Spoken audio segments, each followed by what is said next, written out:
வணக்கம். திண்ணைக்கு வந்த எல்லாருக்கும் என்னுடைய அன்பான வரவேற்புகள். இன்னைக்கு திண்ணையில் நாம் கருப்பட்டி கூழ் எப்படி செய்கிறதுன்னு பார்க்க போகிறோம்.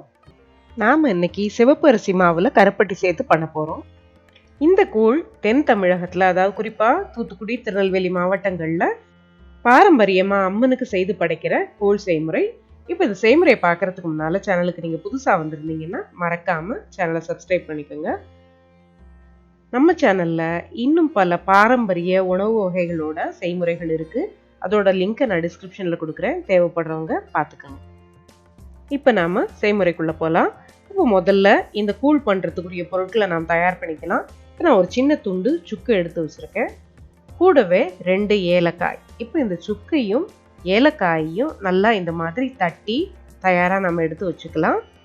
அடுத்ததாக இந்த கூழ் பண்ணுறதுக்கு நமக்கு தேவை 3-4 டேபிள் ஸ்பூன் அளவுக்கு துருவின தேங்காய்.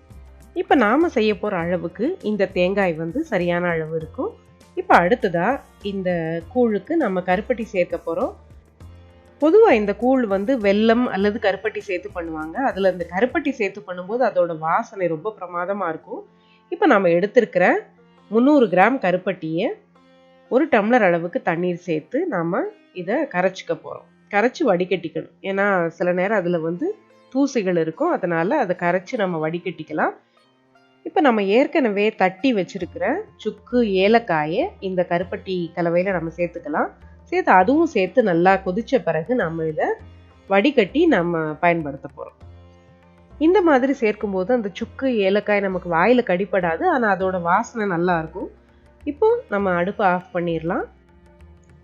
அடுத்ததா இப்போ நமக்கு கூழ் பண்ணுறதுக்கு தேவை அரிசி மாவு, அதாவது சிவப்பு அரிசி மாவு நான் எடுத்திருக்கேன். சிவப்பு அரிசி மாவு கிடைக்கலன்னா நீங்கள் சாதாரண பச்சை அரிசி மாவு நீங்கள் யூஸ் பண்ணிக்கலாம். இப்போ கடையில் வாங்கின மாவு இல்லாமல் வீட்டிலே தயாரித்து கூட நீங்கள் பண்ணலாம்.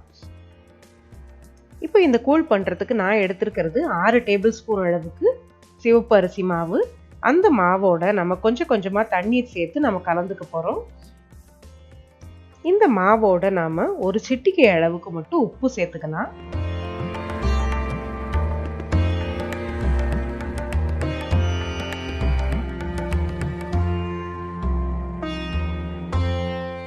மாவில் அதிகமாக தண்ணி கலந்தாலும் ஒன்றும் பிரச்சனை இல்லை. ஏன்னா அந்த மாவை கரைச்சி நாம் கூழ் பண்ணுறதுக்கு அதை கொதிக்கிற தண்ணியில் சேர்க்க போகிறோம். அதனால இப்போ நல்லா இந்த மாதிரி கட்டி இல்லாமல் கரைச்சி எடுத்துக்கிட்டா போதும்.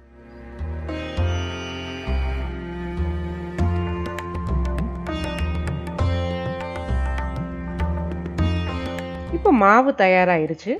இப்போ நாம் கூழ் எப்படி பண்ணுறதுன்னு பார்க்கலாம். இப்போ நான் அடிகனமான ஒரு பாத்திரம் எடுத்திருக்கேன். அந்த பாத்திரத்தில் நான் 4 கப் அளவுக்கு தண்ணீர் சேர்த்துக்கிறேன். இந்த 4 கப் தண்ணீரோட நம்ம ஏற்கனவே 1 கப் தண்ணீரில் நாம் கருப்பட்டியை கரைச்சி வச்சுருக்கோம், அதை இதோட சேர்த்துடலாம்.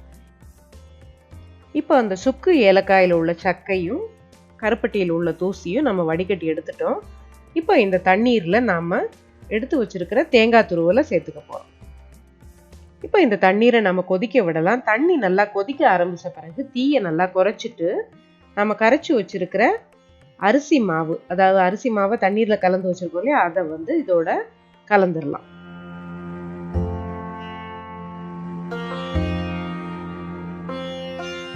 மாவை கலந்த பிறகு கட்டி தட்டாமல் இருக்கிறதுக்காக நம்ம நல்லா கலந்து விட்டுக்கணும். நல்லா கலந்து விட்டு ஒரு 5 நிமிஷம் இந்த மாவு நல்லா வேகணும்.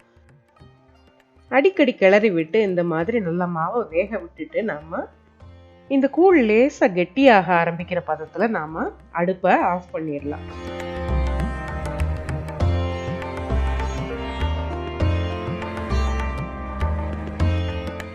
சூடு குறையவும் இந்த கூழ் நல்லா கெட்டியாக ஆரம்பிச்சிடும்.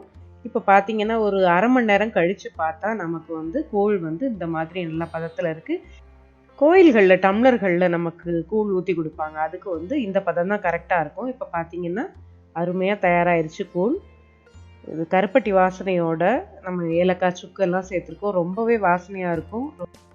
பாரம்பரியமான இந்த கூழ் செய்முறையை நீங்களும் செய்து பாருங்கள், இது நிச்சயமாக எல்லாருக்கும் பிடிக்கும். இந்த செய்முறை உங்களுக்கு பிடிச்சிருந்தா சேனலுக்கு நீங்கள் புதுசாக வந்திருந்தீங்கன்னா மறக்காமல் சேனலை சப்ஸ்கிரைப் பண்ணிக்கோங்க. இன்னொரு நல்ல ரெசிபியோட அடுத்த ஒரு பதிவில் நம்ம சந்திக்கலாம். நன்றி.